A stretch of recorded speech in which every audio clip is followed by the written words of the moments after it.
நீதிமொழிகள் 4ஆம் அதிகாரம் 23ஆம் வசனம். நீதிமொழிகள் 4ஆம் அதிகாரம் 23ஆம் வசனம். எல்லா காவலோடும் உன் இருதயத்தை காத்துக்கொள், அதனிடத்தில் நின்று ஜீவ ஊற்று புறப்படும். தேவனுடைய வார்த்தை சொல்லுகிறது, நாம் எல்லாருமே என்ன செய்ய வேண்டும்? ஒரு காரியத்தை செய்ய வேண்டும். அது என்னன்னா, எல்லா காவலோடும் நம்முடைய இருதயத்தை காத்து கொள்ள வேண்டும். எனக்கு நிறைய பேர் இருதயம் காக்கப்படாமல் இருக்கிறதுனால தான் அவர்கள் இஷ்டம் போல நடந்து கொண்டு தேவனுக்கு விரோதமாய் கிரியை செய்கிறாங்க, தேவனை விட்டு பின்வாங்கி போகிறாங்க, தேவன் மேலே அன்பு இல்லாமல் போகிறாங்க. இதற்கு எல்லாமே காரணம் என்னவென்று சொன்னால், இருதயம் காவல் பண்ணப்படாமல் இருக்கிறது. இந்த உலகத்தில் எந்த ஒரு காரியமாக இருந்தாலும் அதை காவல் காக்க வேண்டும், அப்பொழுதுதான் அது பத்திரமா இருக்கும். இந்த உலகத்தில் ஆண்டவர் இயேசு மரித்த பொழுது அவருடைய சரீரத்தை சீஷர்கள் தூக்கி சென்று விடக்கூடாதுன்னு சொல்லி காவல் பண்ணாங்க. ஏன்னா அவங்க என்ன நினைச்சாங்கன்னா, ஆண்டவர் இயேசுவை இவங்க தூக்கிட்டு போயிட்டு இயேசு உயிரோடு எழுந்துட்டாருன்னு சொல்லி பொய் சொல்லிட போறாங்க அப்படின்னு நினைச்சி காவல் பண்ணாங்க, காவல் காத்தாங்க. ஆனால் ஆண்டவர் இயேசு உண்மையிலே உயிரோடு எழும்பினார். அங்கே இருந்த அந்த போர் சேவர்லாம் திடுக்கிட்டு பயந்து நடுங்கி கீழே விழுந்தாங்க. ஏன்னா அங்கே இருந்த தேவ தூதன் கல்லறையினுடைய கல்லை திறக்கும் பொழுது, ஏன்னா இயேசு உயிரோடு எழும்பினார். அவரை காவல் பண்ண முடியவில்லை. அவர் மரித்த பிறகு அவரை காவல் பண்ணிடலான்னு நினைச்சாங்க. ஆனால் இயேசு 3ஆம் நாள் உயிரோடு எழும்பினார், அவரை தடுக்க முடியவில்லை.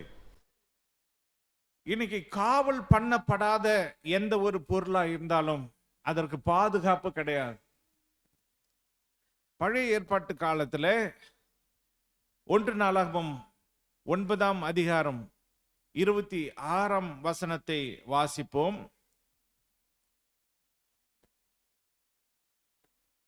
1 நாளாகமம் 9:26 எடுத்தவங்க உடனே வாசிங்க.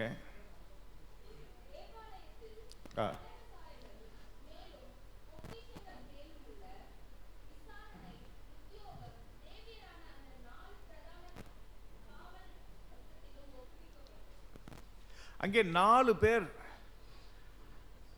தேவாலய பண்டக சாலையை காவல் காத்து கொண்டிருந்தாங்களாம்.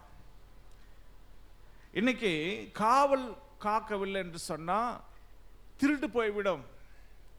நம்முடைய வீட்டை காவல் காக்கிற நிறைய பேர் வச்சிருப்பாங்க, ஒரு நாயையாவது வச்சிருப்பாங்க சிலர். அந்த நாயை மிஞ்சி யாரும் போக முடியாது. அந்த நாய் அவங்கள யார் புதுசாக வந்தாலும் தடுத்துரும். அது சத்தம் போட்டு தன் எஜமான எழுப்போம். அப்போ யாருன்னு வந்திருக்காங்கன்னு போய் பார்ப்பாங்க. அப்போ தேவாலயத்தை, தேவனுடைய பண்டக சாலையை அதை பாதுகாத்தாங்களாம், காவல் காத்தாங்களாம். அதே போல் ஆலயத்தை காவல் காத்தாங்க. 2 நாளாகமம் 23ஆம் அதிகாரத்தில் 19ஆம் வசனத்தில் அந்த ஆலயத்தை பழைய ஏற்பாட்டு காலத்தில் அவருடைய ஆலயத்தை காவல் காத்து கொண்டே இருப்பாங்க, வாசல் காவலாளிங்க. அதற்காக காவலுக்கென்று ஷிஃப்ட் வச்சிருப்பாங்க. வந்து மாறி மாறி ஆண்டவருடைய அந்த காவலை காப்பாங்க, தேவாலய காவலை அவர்கள் காப்பாங்க. அதோடு கூட 1 நாளாகமம் 15ஆம் அதிகாரம் 24ஆம் வசனத்தை வாசித்து பார்த்தோம் என்று சொன்னால், 1 நாளாகமம் 15:24 வாசிங்க. செப்பனியா, யோசபாத், நதானியலா, நியேல், அமாசியா, சகரியா, பெனாயா,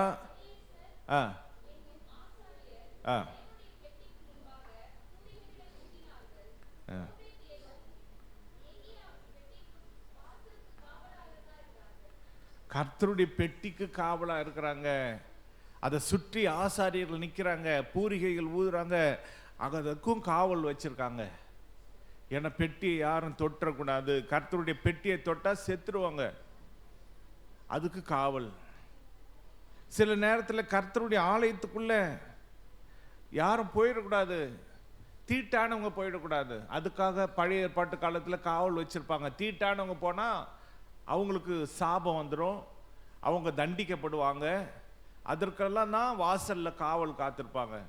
அவங்க சுத்தமானவங்களா, பரிசுத்தமானவங்களா, நல்லவங்களா எல்லாம் பார்த்து பார்த்து தான் உள்ளே அனுப்புவாங்க. தீட்டானவங்களா இருந்தால் உள்ளே போக முடியாது, காவல்காரவங்க துரத்தி அனுப்பிச்சிருவாங்க. இப்படி எல்லாவற்றுக்கும் காவல் இருக்கிறது. இந்த காவல், ஒரு ஆலயத்துக்கு காவல் வேணும், ஆண்டவருடைய கர்த்தருடைய பெட்டிக்கு காவல் வச்சாங்க. 2 ராஜாக்கள் 11:11 ராஜாவையும் சேர்த்து காவல் காத்தாங்க. ராஜாவை சுத்தி காவலா நின்னாங்க. இப்படி எல்லாவற்றுக்கும் காவல் வேண்டி இருக்கிறபடினாலே நமக்கும் ஒரு காவல் வேணும். நமக்கு எதற்கு காவல் வேணும் தெரியுங்களா? நம்முடைய கைக்கு காவல், நம்முடைய காலுக்கு காவல் அப்படின்னு நீங்க நினைக்கலாம். எல்லாவற்றுக்கும் மிக முக்கியமாக இருதயம் ஒன்றை காவல் காத்துட்டா போதும், நம்முடைய மற்ற எல்லா சரீரத்தின் பாகங்கள் எல்லாம் காவல் காக்கப்படும். அதனால தான் எல்லா காவலோடும் உன் இருதயத்தை காத்துக்கொள். அப்படி காத்து கொண்டா என்ன ஒரு ஆசீர்வாதம்? அதனிடத்தில் நின்று ஜீவ ஊற்று புறப்படும். ஒரு ஜீவ ஊற்று, அதுதான் ஆசீர்வாதம். மற்றவங்களுக்கு ஜீவன் கொடுக்கிற வார்த்தைகள், மற்றவங்களை வாழ வைக்கிற வார்த்தைகள், மற்றவங்களுக்கு ஆறுதல் சொல்கிற வார்த்தைகள், இதெல்லாம் தான் ஜீவ ஊற்று. நம்மிடத்திலிருந்து அது புறப்படும் நம்முடைய இருதயத்தை காத்து கொண்டால். அப்ப நம்முடைய இருதயம் என்பது அது கேடுள்ளது, கிறுக்குள்ளது. இந்த இருதயத்தை குறித்து ஆண்டவர் இயேசு என்ன சொல்லி இருக்கிறார்? மத்தேயு 5:28 அவர் மலை பிரசங்கத்தில் சொல்லும் பொழுது, இருதயத்தை குறித்து சொல்லும் பொழுது, நான் உங்களுக்கு சொல்லுகிறேன், ஒரு ஸ்திரீயை இச்சையோடு பார்க்கிற எவனும் தன் இருதயத்தில் அவளோட விபச்சாரம் செய்தாயிற்று. அப்ப இருதயம் காவல் பண்ணப்படவில்லை என்று சொன்னால் அந்த இருதயம் அது இச்சை நிறைந்ததாய் மாறிவிடும், விபச்சாரம் செய்ததாய் மாறிவிடும். அப்ப அந்த இருதயம் ஒரு மனிதனுக்கு எவ்வளவு முக்கியமானது. இப்போ ஒரு சின்ன ஒரு டாய் இருக்கு, அந்த டாய்க்கு ஒரு சின்ன பேட்டரி தான் முக்கியம். அந்த பேட்டரி இல்லைன்னா அந்த டாய் ஓடாது. அப்போ அந்த பேட்டரி போடணும். அதுபோல தான் நம்முடைய சரீரம் இயங்குவதற்கு இருதயம் ரொம்ப முக்கியமானது. இந்த இருதயத்தை எல்லா காவலோடு நாம் காத்து கொண்டா இது நல்ல விஷயங்களுக்கு நம்முடைய இருதயம், நம்முடைய ஆவி, நம்முடைய ஆத்மா, சரீரம் பயன்படும். இல்லைன்னா அந்த காவல் காக்கலைன்னா அது பாவத்துக்கு நம்மை உட்படுத்துகிறதா இருக்கிறது. இந்த இருதயத்தின் காவல் நம்முடைய வாழ்க்கையில தேவை. தேவனுடைய பிள்ளைகளுக்கு தேவன் தான் பாதுகாப்பாக இருக்க வேண்டும். தேவனுடைய பிள்ளைகளுக்கு அவரே காவலாக இருக்க வேண்டும். இந்த உலகத்தில் ஆண்டவருடைய சீஷர்கள் வாழ்ந்த நாட்களில் அவர்களை காவல் வச்சாங்க. ஆனால் அவங்க ஏற்கனவே இருதயத்தை காவல் வச்சிருக்காங்க. அப்படி அவங்க இருதயத்துக்கு அவங்க காவலாக இருக்கிற அந்த சமயத்தில் அவங்களே கொண்டு போய் காவலில் வச்சாங்க. உதாரணத்துக்கு பேதுருவை அப்போஸ்தலர் 12 காவல் வச்சாங்க. ஆனால் தேவன் தம்முடைய தூதனை அனுப்பி பேதுருவை விடுதலை ஆக்கினார். 1ஆம் காவல், 2ஆம் காவல், 3ஆம் காவல், எல்லா காவலையும் கடந்து பேதுரு சொப்பனம் காண்றது போல, இது ஏதோ கனவுன்னு நினச்சி உன் அறையை எடுத்து கட்டிக்கொள், உன் காலில் செருப்பு போட்டுக்கொள், நட போ அப்படின்னா உடனே அப்படியே கனவுன்னு நினச்சி அப்படியே வெளியில் வந்துட்டார். தேவன் ஒரு தூதனை அனுப்பி காப்பாற்றினார், காவலிருந்து விடுதலை பண்ணினார். அப்போஸ்தலர் 16 பவுலும் சீலாவும் அவங்களுடைய கால்களும் கைகளும் தொழு மரத்தில் கட்டப்பட்டவர்களாய் நடு ராத்திரியில் அவர்கள் தேவனை நோக்கி துதித்த பொழுது அவங்க கையில் இருந்த கட்டுகள், காலில் இருந்த கட்டுகள் எல்லாம் அறுக்கப்பட்டு அந்த சிறைச்சாலை அதிகாரி ஐயோ எல்லாம் தப்பிச்சிட்டாங்க. ஏன்னா சிறைச்சாலை அஸ்திபாரங்கள் அசைந்தது. தேவனுடைய பிள்ளைகளை யாரும் காவலில் வைக்க முடியாது. அஸ்திபாரங்களே அசையும், கட்டுகள் அறுக்கப்படும். அதனால் பவுலும் சீலாவும் தேவனை துதித்த பொழுது அவங்க கட்டுகள் அறுக்கப்பட்டு அவங்கள தேவன் விடுதலை ஆக்கினார். ஆனால் அவங்க அங்கேருந்து போகல. சிறைச்சாலை தலைவன் தற்கொலை பண்ணிக்க பார்த்தான். அப்போ சொல்கிறான், அந்த பவுலும் சீலாவும் சொல்கிறாங்க, நீ உனக்கு ஒன்றும் கேடு செய்துக்காத, நாங்கள்லாம் இங்கே தான் இருக்கிறோம், பாண்டவமாரே ரட்சிக்கப்பட்டதுக்கு நாங்கள் என்ன செய்யணும்? வந்து காலில் விழுந்த பொழுது, கர்த்தராகிய இயேசு கிறிஸ்துவை விசுவாசி, அப்பொழுது நீயும் உன் வீட்டார் ரட்சிக்கப்படுவாங்கன்னு சொல்லி அவங்களுக்கு ஞானஸ்தானம் கொடுத்து, அந்த ராத்திரியில் அவங்களுக்கு காயங்கள்லாம் கழுவி அவங்களுக்கு ஆகாரம் கொடுத்து மறுநாளில் விடுதலை ஆக்கிட்டாங்க. இப்படி ஆண்டவர் அற்புதங்களை அதிசயங்களை காவலில் வைத்திருக்கிற தம்முடைய பிள்ளைகளுக்கு செய்தார். இன்னைக்கு நம்முடைய காவல், நாம் செய்ய வேண்டிய ஒரே ஒரு விஷயம், நம்முடைய இருதயத்தை மட்டும் காத்து கொண்டா போதும். அதுக்கு காவல் வச்சா போதும். இந்த இருதயத்தை நாம் காவல் காத்தா அதிலிருந்து ஜீவன் நதிகள், ஜீவ ஊற்று அது புறப்படும். அப்போ இந்த இருதயத்தை காவல் காக்கிறதுக்கு என்ன செய்ய வேண்டும்? நம்முடைய வாழ்க்கையில் இந்த இருதயத்தை காவல் காப்பதற்கு தேவனுடைய உதவியை நாம் நாட வேண்டும். ஆண்டவரே, இந்த இருதயத்தை நீர் தான் காப்பாற்ற வேண்டும். இந்த இருதயத்தை நீர் காப்பாற்றி நல்ல வழியில் நடத்த வேண்டும் சொல்லி ஆண்டவருடைய உதவியை நாம் கேட்க வேண்டும். இந்த இருதயம் காக்கப்படலைன்னு சொன்னால் நிறைய பேர் கொலைகள் செய்வாங்க, விபச்சாரம் செய்வாங்கன்னு சொல்லி பார்த்தோம். இருதயம் சரியில்லைன்னா, காவல் வைக்கலைன்னா, இருதயம் காவல் வைக்கலைன்னா கொலை கூட செய்வாங்க. எப்படின்னா, ஆதியாகமம் 4ஆம் அதிகாரம், அந்த அதிகாரத்தில் காயின் ஆபேல் 2 பேர் இருக்காங்க. காயின் அவன் ஆண்டவரை பார்த்து ஒரு கேள்வியை கேட்டான். 9ஆம் வசனத்தில் ஆண்டவர் கேட்டார், எப்பா உன்னுடைய தம்பி ஆபேல் எங்கே? உடனே இவன் சொல்கிறான், நான் என் சகோதரனுக்கு காவலாளியோ, நான் என்ன காவல்காரனா, நான் என்ன வாட்ச்மேனா அப்படின்ற மாதிரி கேட்குறான். ஏன்னா இவன் இந்த காயின் அவனுடைய இருதயத்துக்கு காவல் வைக்கலை. அவன் காவல் வைக்காததுனால அவன் இருதயத்துக்குள்ளே என்னென்னவோ உள்ள நுழைஞ்சிருச்சு. என்ன நுழைஞ்சிச்சு? தேவன் ஆபேலுடைய காணிக்கையும், ஆபேல் என்ன காணிக்கை செலுத்தினார்? முதல் தரமானதை தேவனுக்கு காணிக்கையாக செலுத்தினார். ஆனால் இவர் காய்கறிகளை காணிக்கையாக செலுத்தினார். தேவன் ஆபேலையும் அவன் காணிக்கையும் அங்கீகரித்தார். அப்போ இதை அங்கீகரிச்ச உடனே இந்த சகோதரன் மேல பொறாமை, அந்த பொறாமை இவன் இருதயத்துக்குள்ள நுழைஞ்சிருச்சு. யாருடைய இருதயத்தில்? காயினுடைய இருதயத்தில். இவன் இருதயத்தில் நுழைஞ்சதுனால பொறாமை, எரிச்சல் நுழைஞ்சிச்சு. அவன் மேல கோபம் உள்ள இருதயத்துக்குள்ள நுழைஞ்சிருச்சு. இதெல்லாம் நுழைஞ்ச உடனே அதன் உச்சகட்டமாக தன் சகோதரன் ஆபேலை கொன்று போட்டுட்டான். இன்னைக்கு நம்முடைய இருதயத்தை காக்கவில்லைன்னு சொன்னால், இப்படிப்பட்ட நிலைமை உலகத்தார் செய்கிறாங்கன்னு மட்டும் நினைக்காதீங்க, நாமளே செய்வோம். நம்ம இருதயத்தை நாம் காத்து கொள்ளலைன்னா, இருதயத்தை காத்து கொள்ளாதவங்க கெட்ட வார்த்தையை பேசுவாங்க. ஏன்னா உள்ளே ஏதோ உள்ளே போயிருக்கோம், அதனால கெட்ட வார்த்தைகள் வெளியே வரும். இருதயத்தை காத்து கொள்ளாதவங்க அந்த கெட்ட வார்த்தையின் அடுத்த கட்டம் தான் கத்தி எடுப்பாங்க, கொல்லுவாங்க, அடிப்பாங்க, இதெல்லாம். அப்போ இருதயத்துக்குள்ளே ஏதோ உள்ளே போய் அது வெளியில் வருது. சாத்தான் புகுந்தான். யாருக்குள்ள? யூதாசுக்குள்ளே சாத்தான் புகுந்தான். அவன் இருதயத்துக்குள்ளே புகுந்தான். அதனால இயேசுவை காட்டி கொடுத்தான். இன்னைக்கு இருதயம் காவல் பண்ண விடவில்லைன்னு சொன்னால், அதனால தான் ஆண்டவர் இயேசு என்ன செய்கிறார்னா, இதோ வாசற்படியில் நின்று கதவை தட்டுகிறேன், ஒருவனின் சத்தத்தை கேட்டு கதவை திறந்தா அவனுக்குள்ளே நான் பிரவேசிப்பேன், அவனோடு நான் போஜனம் பண்ணுவேன், அவனும் என்னோடு போஜனம் பண்ணுவான். இருதய கதவை இயேசு தட்டுறார். அவருக்கு இருதயத்தை திறந்து கொடுத்தா அவர் வந்து உள்ள இருப்பாரு. இருதயத்துக்குள்ள எதையும் வர விட மாட்டாரு. இருதயத்தில் அருவருப்புகள் வர விட மாட்டாரு. ஏன்னா அவர் உள்ள இருப்பார். இயேசு உள்ள இருப்பார். இருதயத்துக்குள்ள அவர் காவல் காப்பார். பிசாசு உள்ள நுழைய விட மாட்டாரு. வன்கண்கள் வர விட மாட்டாரு. எரிச்சல் வர விட மாட்டாரு. கோபங்கள் வர விட மாட்டாரு. இயேசு நம்மளை பாதுகாப்பார். நம்ம இருதயத்தை அவர் கையில் ஒப்பு கொடுத்துட்டா இயேசு நம்முடைய இருதயத்தை பாதுகாத்தார்னா எதுவும் நமக்குள்ள வர முடியாது. அப்போ நாம சேஃபா இருப்போம். அப்போ நம்முடைய இருதயத்திலிருந்து ஜீவ தண்ணீர்கள் புறப்பட்டு வரும்.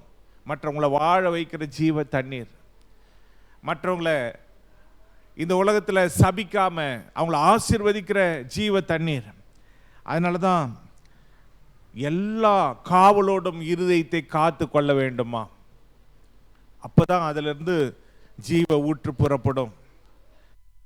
இந்த உலகத்தில் ஆண்டவருடைய பிள்ளைங்க காவல் காக்க வேண்டும் இருதயத்தை. நம்மளால முடியல, இந்த இருதயத்தை காவல் காக்க முடியல. இயேசுவிடத்தில் காவலுக்கு ஒப்பு கொடுத்துட்டோம். இயேசுவே, இயேசுவே, அப்பா நீர் உள்ள வந்து என் இருதயத்தை நீர் என்ன பண்ணுங்க, பொறுப்பெடுத்து காவல் காருங்க ஐயா, என்னால முடியல, நீர் பார்த்து கொள்ளுன்னு சொல்லி ஆண்டவர் இயேசுவை இருதயத்தில் விட்டுட்டோன்னு சொன்னா நமக்கு ஆண்டவர் இயேசு நம்மளை பாதுகாப்பார். அதுதான் மிக முக்கியமான ஒரு காரியம். ஆண்டவர் இயேசு அவர் இந்த உலகத்தில் வாழ்ந்த பொழுது, அவர் தேவகுமாரனாய் இருந்த பொழுதிலும்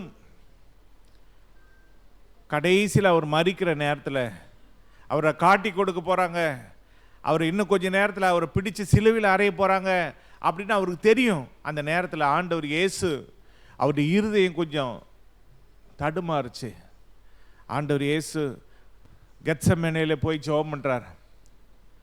பிதாவே, இந்த பாத்திரம் என்னை விட்டு நீங்க கூடமானால் நீங்கட்டும். அப்படின்னா நான் உயிர் போனால் பரவாயில்ல, இப்போவே நான் செத்து போயிட்டா கூட பரவாயில்ல அப்படின்னு ஆண்டவர் இயேசு சொல்றார். ஏன்னா அவர் சிலுவையில் அறையப்பட வேண்டும். சிலுவையில் அறையப்படுறது மட்டுமல்ல, பாவிகள் கையில் அவர் ஒப்பு கொடுக்கப்படுவார்.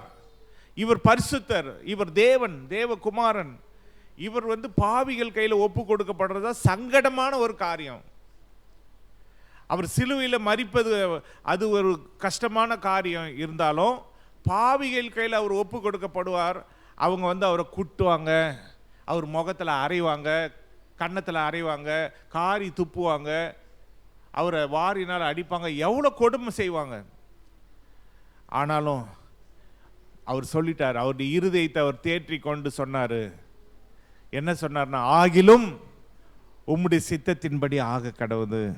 தேவனுடைய சித்தத்துக்கு ஒப்பு கொடுத்தார். அவர் இருதயத்தை பாதுகாத்து கொண்டார். அதனால எந்த ஒரு தவறான முடிவுக்கும் அவர் தன்னை ஒப்பு கொடுக்கவில்லை.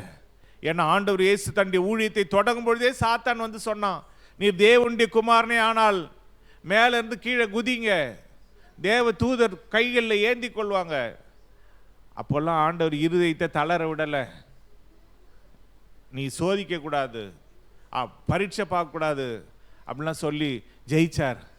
இன்னைக்கு நிறைய பேர் இருதயத்தை காத்து கொள்ளாததுனால தான் தங்களுடைய வாழ்க்கையில மற்றவங்க மேல பொறாமையினாலே, மற்றவங்க மேல இருக்கக்கூடிய அந்த எரிச்சலினாலே இவங்க ஏதாவது செய்யணும்னு செய்ய போய் தப்பா காரியத்தை முடிச்சிடறாங்க. சில நேரம் உயிரை மாய்த்து கொள்றாங்க. இப்படி இல்லாதபடிக்கு இருதயத்தை நாம் காவல் காக்க வேண்டும். இந்த இருதயம் அது காவல் காக்கப்பட்டதாய் ஆண்டவர் இயேசுடைய கரத்தில் அந்த காவல் இருந்தது என்று சொன்னா நம்மளை யாருமே ஒன்றுமே செய்ய முடியாது. எந்த பிரச்சனையும் நம்மளை ஒன்றும் செய்ய முடியாது. இந்த உலகத்தில் தேவனுடைய பிள்ளைகளுக்கு எந்த பிரச்சனை வந்தாலும், தேவனுடைய பிள்ளைகள் அவங்க இருதயம் ஸ்ட்ராங்கா இருந்தா, அந்த இருதயம் காவல் காக்கப்பட்டதா இருந்தா எந்த பிரச்சனையும் தேவ பிள்ளைகளை ஒன்று செய்ய முடியாது. அவங்க சொல்லுவாங்க, ஒரு மரணமே வர மாதிரி இருந்தாலும், மரணமே உன் கூர் எங்கே, பாதாளமே உன் ஜெயம் எங்கே, தைரியமா அவங்க பார்த்து சொல்லுவாங்க. ஏன்னா அவங்க இருதயம் காவல் பண்ணப்பட்டதா இருக்கிறது. ஏன்னா அவங்களுடைய தலையில் இருக்கிற ஒரு முடி கூட கீழே விழாது தேவனுடைய சித்தம் இல்லாம. அதனால அவங்களுக்கு தெரியும். அதனால தைரியமா அவங்க சொல்லுவாங்க. அதனால தான் தேவனுடைய பிள்ளைகள் தங்களுடைய இருதயத்தை காவல் காக்க வேண்டும். அவங்க இருதயத்தை அவங்க காவல் காத்தா பல அற்புதங்களை தேவன் அவங்க மூலமா செய்வார். இருதயத்தை காவல் காத்த ஒரு சிலர் அவங்க என்ன செஞ்சாங்க, அதை ஒன்று ரெண்டு மட்டும் சொல்லி நான் முடிக்க விரும்புகிறேன். 1 பேதுரு 3ஆம் அதிகாரம் 19ஆம் வசனத்தை வாசிப்போம். 1 பேதுரு 3ஆம் அதிகாரம் 19ஆம் வசனம்.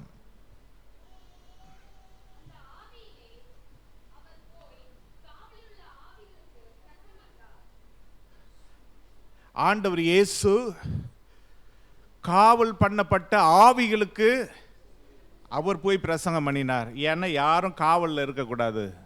அதனால தான் வேதம் சொல்லுது, குமாரன் விடுதலை ஆக்கினால் மெய்யாகவே விடுதலை ஆவீர்கள். அவங்க ஆவி காவல் பண்ணப்பட்டது, அந்த ஆவியை கூட போய் இயேசு விடுதலை ஆக்கினார். அவர் மரித்த பொழுது அவர் அந்த ஆவிகை கிட்ட போய் இவர் பிரசங்கம் பண்ணி அவங்கள விடுதலை ஆக்குறாரு. ஏன்னா அவர் தன்னுடைய இருதயத்தை காத்து கொண்டபடினாலே அவர் போய் மற்றவங்களை விடுதலை ஆக்குற அளவுக்கு ஆண்டவர் இயேசுவுக்கு அந்த வல்லமை இருந்தது, அந்த அதிகாரம் இருந்தது. அதனால தான் ஆண்டவர் இயேசு தம்முடைய பிள்ளைகளுக்கு ஒரு வார்த்தையை சொன்னார். வெளிப்படுத்தின விசேஷம் 2ஆம் அதிகாரம் 10ஆம் வசனத்தில் சாத்தா என்ன செய்வானா, வாசித்து பாருங்க, வெளிப்படுத்தல் 2:10. நீ படப்போகிற பாடுகளை குறித்து எவ்வளவும் பயப்படாத. இருதயம் காவல் பண்ணப்பட்டதா இருந்தா எவ்வளவும் பயப்பட மாட்டாங்க. என்ன பாடு வந்தாலும் பயப்பட மாட்டாங்க. இதோ நீங்கள் சோதிக்கப்படும் பொருட்டாக பிசாசானவன் உங்களில் சிலரை காவலில் போடுவான். 10 நாள் உபத்திரவப்படுவீர்கள். ஆகிலும் நீ மரண பரியந்தம் உண்மையாயிரு, அப்பொழுது ஜீவ கிரீடத்தை உனக்கு தருவேன். ஹல்லேலூயா. ஆண்டவர் இயேசு எவ்வளவு நல்லவர். என்ன சோதனை வந்தாலும், என்ன உபத்திரம் வந்தாலும், என்ன காவல் வந்தாலும் நீ உண்மையாயிரு, உனக்கு நான் ஜீவ கிரீடத்தை தரேன்னு சொல்றார். அதனால தான் நம்முடைய இருதயத்தை காவல் காக்க வேண்டும். அதை காவல் காத்தா தான் நாம் உண்மையா இருக்க முடியும். எந்த சோதனை வந்தாலும் நாம் உண்மையா இருக்க முடியும். எந்த சோதனையும் நாம் சகிக்க முடியும். பிசாசு நம்மளை காவலில் போட்டாலும் உபத்திரவத்தை சகிக்க முடியும். அப்படி நாம் சகித்தா நமக்கு ஜீவ கிரீடத்தை ஆண்டவர் இயேசு தருகிறார். அதனால தான் அப்போஸ்தலனாகிய பவுல் அவர் இந்த உலகத்தை விட்டு கடந்து செல்வதற்கு முன்னதாக அவர் ஒரு வார்த்தை சொன்னார், நல்ல போராட்டத்தை போராடினேன், ஓட்டத்தை முடித்தேன், எனக்காக வைக்கப்பட்டிருக்கிற ஜீவ கிரீடத்தை பெற்றுக்கொள்வேன் என்று சொல்லி சந்தோஷமாக விசுவாசத்தோடு அவர் போனார். ஏன்னா அவர் இருதயத்தை காத்து கொண்டார். இன்னைக்கு இருதயத்தை காத்து கொண்டவர்கள் இந்த உலகத்தில் ஒரு ஜெய வாழ்க்கை வாழ முடியும். இருதயத்தை காத்து கொண்டவர்கள் மரித்தாலும் ஜீவ கிரீடத்தை தேவனிடத்திலிருந்து பெற்றுக்கொள்வாங்க. அதனால தான் இந்த உலகத்தில் இருக்கும் பொழுது இந்த இருதயத்தை நாம் தயவு செய்து தேவ பிள்ளைகள் நாம் காத்து கொள்வோமாக. ஏன்னா இருதயத்தை காத்து கொள்ளாதவங்க காயினை போல மாறிடுவாங்க, கொலை செய்வாங்க. இருதயத்தை காத்து கொள்ளாதவங்க யூதாசை போல காட்டி கொடுப்பாங்க. இருதயத்தை காத்து கொள்ளாத எந்த ஒரு மனுஷனாக இருந்தாலும் அவங்க சிம்சோனை போல பின்வாங்கி போயிடுவாங்க.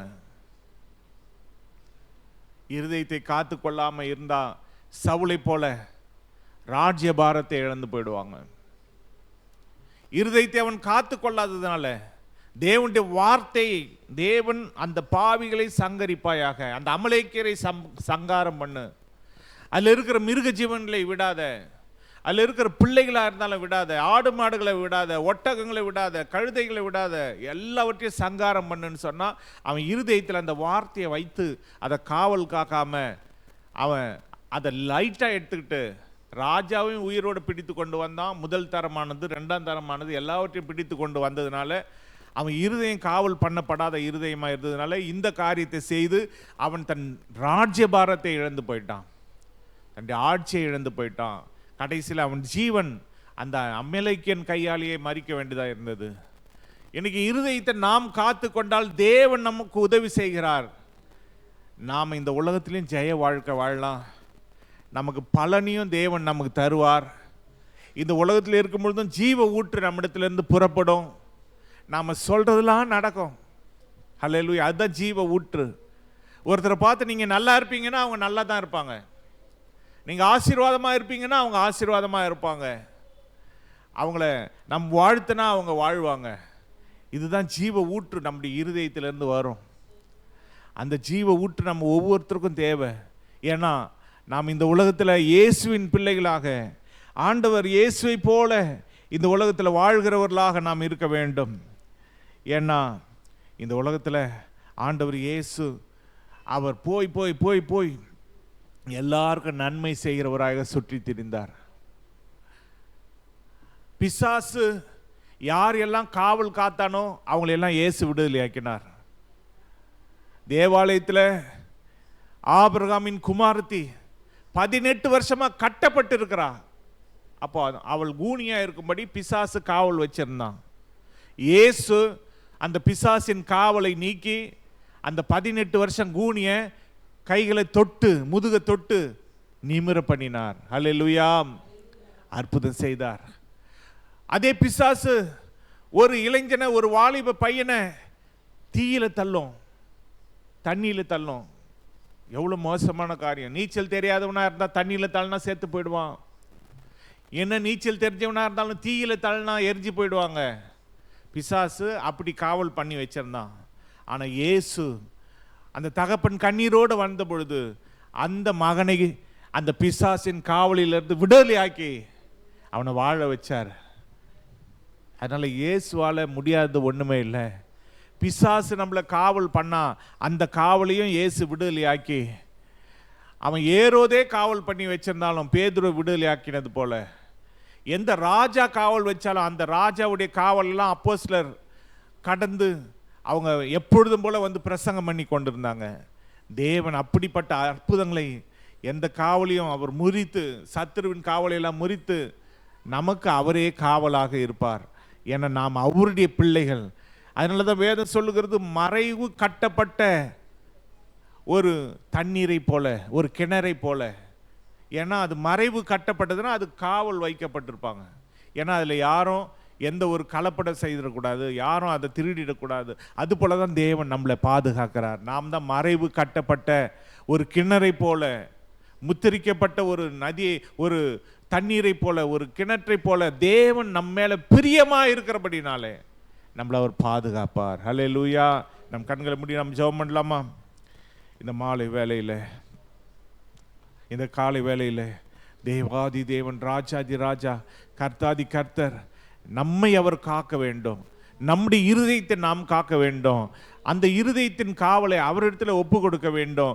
அவர் நம்முடைய இருதய காவலை பொறுப்பெடுத்துக் கொள்வார் என்று சொன்னார். நம்முடைய தேவன் பெரிய காரியங்களை அவர் செய்வார். ஹல்லேலூயா, ஹல்லேலூயா, ஹல்லேலூயா, ஹல்லேலூயா. அப்பா பிதாவே, இந்த நல்ல வேளையில் உம்முடைய சமூகத்தில் உம்மை நோக்கி பார்க்கிற உம்முடைய பிள்ளைகளை கண்ணோக்கி பார்க்க எல்லா காவலோடும் இருதயத்தை காத்துக்கொள்ள நீர் உதவி செய்தருளும் ஐயா. அதிலிருந்து ஜீவ ஊற்று புறப்பட உதவி செய்யுங்கப்பா. ஆண்டவரே, நாங்கள் உம்முடையவர்கள், நீர் எங்களுடையவர். அப்பா, நீர் இந்த உலகத்தில் ஆண்டவர் உம்முடைய இருதயத்தை காத்து கொண்டது போல நாங்களும் எங்கள் இருதயத்தை காத்து கொண்டு உமக்காக ஒரு பரிசுத்த வாழ்க்கை வாழ, ஆண்டவரே, பிசாசின் காவலில் இருக்கிறவர்களை நீர் எப்படி விடுதலையாக்கினீரோ அது போல நாங்கள் விடுதலையாக்கி, அப்பா, நாங்கள் உமக்காய் வாழ, உம்மை போல் வாழ எங்கள் ஒவ்வொருவருக்கும் நீர் உதவி செய்தரலும். இந்த நாளில் தேவையோடு வந்திருக்கிறவர்களுடைய தேவைகளை சந்தியும், பிரச்சனையில் இருக்கிறவங்களுடைய பிரச்சனையை மாற்றும், அற்புதங்களை செய்யுங்க, அதிசயங்களை செய்யுங்க, ஆசீர்வதிங்க. இயேசுவின் நாமத்தில் ஜெபிக்கிறோம் எங்கள் பிதாவே.